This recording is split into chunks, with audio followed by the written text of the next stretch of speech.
Երբ է մարդը հոգևոր խնդիրներ ունենում կամ հոգեկան անհավասարակշռության մեջ ընկնում, հոգեկան անհավասարակշռությունը տարբեր աստիճանի կարող է լինել։ Հոգևոր խնդիրները կարող են բարդ,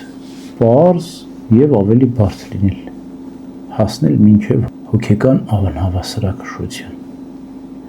Երբ որ մարդը հոգևոր անառողջ կյանք է վարում,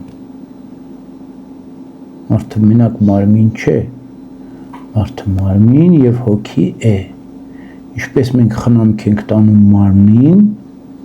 առավել եւս խնամք պետք է տանենք հոգուն, բայց ինչ է տեղի ունենում։ Մենք մարմինը տեսնում ենք, հոգին չենք տեսնում,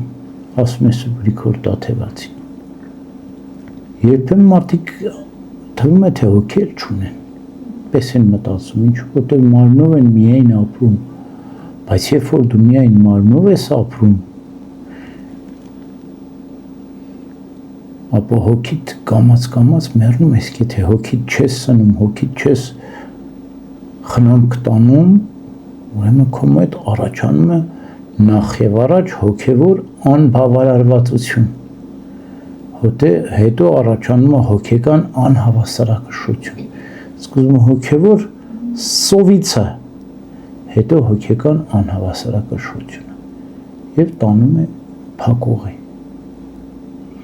Եվ այսպես միայն մարմին խնամք տանելով, հոգին չհետևելով, մենք կորցնում ենք մենք հոգևոր անը, եւ դա կարող է լինել տասնամյակներ, տարիներ, եւ մարդը հոգու սով ունի, հոգու կարոտ ունի, նա ինչպես անի, ոնց անի, եթե հավատք չունի, եթե եկեղեցական գիտակցություն չունի, եթե եկեղեցու հետ կապ չունի, հոգևորականի հետ շփում չունի, ճարահատյալ գնում է ուրիշ ուղղություններով, հոգեբանների մոտ, բժիշկների մոտ, հա, սկզբում դե գնում է բժշկի մոտ, բժիշկը ստուգում է, ասում է դու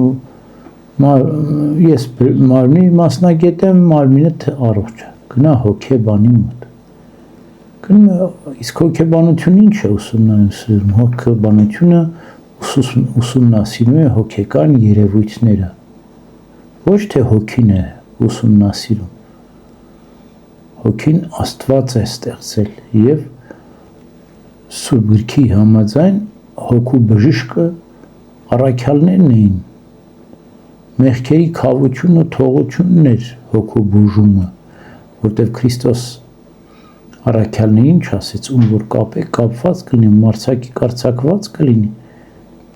եւ այդ իշխանությունը փոխանցվեց սերունդ հասավ մեր օրերը։ Եկեղեցին ունի այդ իշխանություն, կոնկրետ հոգին բուժելու, կոնկրետ մեղքերին թողություն տալու, որ հոգեբանը կարա մեղքերին թողություն տա, որ հոգեբանը կարա խոստովանություն ընդունի,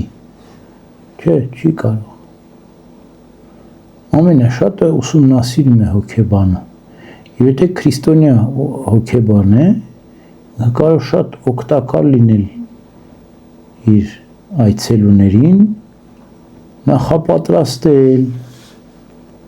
խոստովանության օրինակ, նախապատրաստել աղոթքի, եկեղեցականության,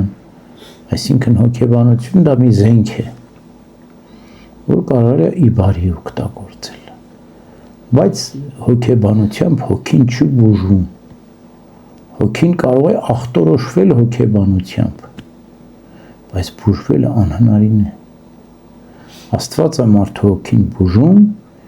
ինչպես եկեղեցու սուրբ խորհուրդների ու միջոցով, նախ եւ առաջ խոստովանության, մկրտության, սուրբ հաղորդության, դրոշմի միջոցով։ Ուրեմն հոգու քաղցը, հոգու ծարավը, հոգու աղաղակը մենք չպետք է անտեսենք։ Հոգուն պետք է խնամք տանենք, որտեղ ինքը անպայման իր ասելիքը կասի մի օր։ Եվ փառք Աստծո, որ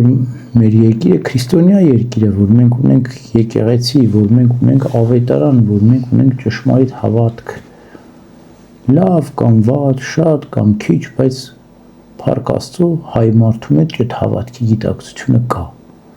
Եվ եթե ինքը անդրադարձ կատարի իր ակունքներին, իր քրիստոնեական ինքնությանը, անպայման գտնի այդ բոլորը եւ կկարողանա հոգեկան անհավասարակշռությունից ազատագրվել։ Ինչքան շուտ մենք անդրադառնանք այդ հոգու քաղցին, հոգու կանչին, այնքան արագ ու հեշտ դուրս կգանք հոգեկան անհավասարակշռությունից, ինչքան ուշ անդրադառնանք, այնքան ավելի դժվարացնելու ենք մեր վիճակը։ Ուրեմն անպայման մենք պետք է կարողանանք լսել ինքներս մեզ, ճանաչել ինքներս մեզ, մեր հոգու կանչը, մեր հոգու քաղցը ծարավը լսել եւ պատասխանել ըստ Ավետարանի, Սուրբ Գրքի, եկեղեցու ավանդության։ Եվ այն ժամանակ հավասարակշռությունը մեր հոգեվոր հստակ կլինի, հոգեկան անհավասարակշռություններ չենք ունենա եւ կգնանք հոգեվորականի մոտ եւ ոչ թե հոգեբանի մոտ։